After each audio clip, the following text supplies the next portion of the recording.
எல்லாருக்கும் ஹாய். நான் இன்றைக்கி பீட்ரூட் ரைஸ் செய்ய போகிறேன். இப்போ எப்படி செய்து நம்ம பார்க்கலாம். ஒரு கிளாஸு பாஸ்மதி ரைஸ் வச்சுருக்கேன்.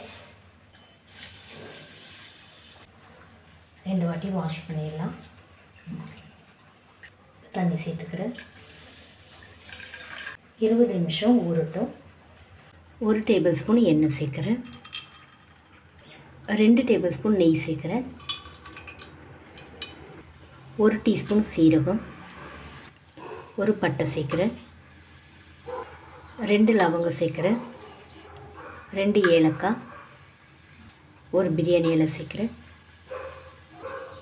ஒரு வாட்டி மிக்ஸ் பண்ணி விட்டுடலாம். ஒரு வெங்காயம் கட் பண்ணி வச்சுட்டு சேர்க்குறேன். 2 பச்சை மிளகாய் சேர்க்குறேன். நல்லா மிக்ஸ் பண்ணிடலாம். வெங்காயம் நல்லா வதங்கி வச்சுட்டு இப்போ வெங்காயம் சேர்த்து மீடியம் ஃப்ளேமில் 5 நிமிஷம் ஆகுது. 2 டீஸ்பூன் இஞ்சி பூண்டு பேஸ்ட்டு சேர்க்குறேன்.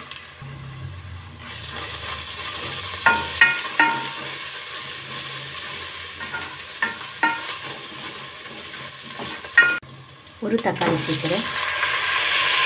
தேவையான அளவு உப்பு சேர்த்துடலாம்.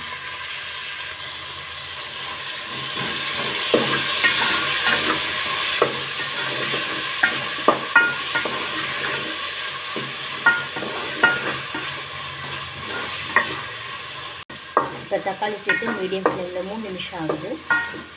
கொஞ்சமாக புதினா சேர்க்குறேன். கொஞ்சமாக கொத்தமல்லி,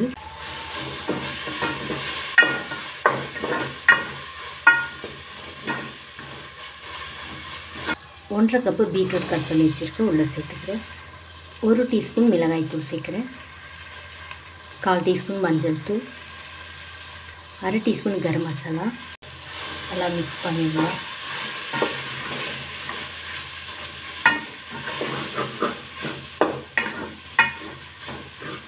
ஒன்றரை கிளாஸ் தண்ணி சேர்க்குறேன். ஊற வச்சு பாஸ்மதி ரைஸ் உள்ளே சேர்த்துடலாம். 1 டீஸ்பூன் லைம் ஜூஸ் சேர்க்குறேன். அவ்வளோதான். ஒரு வாட்டி நல்லா மிக்ஸ் பண்ணிடணும்.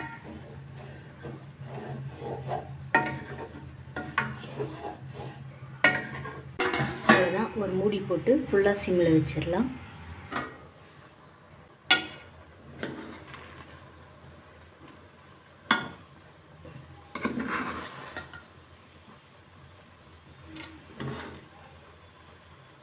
இன்னும் ஒரு 2-3 நிமிஷம் இருக்கட்டும்.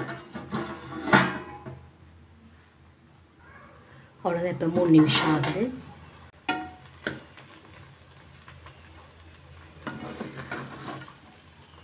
அவ்வளோதான்.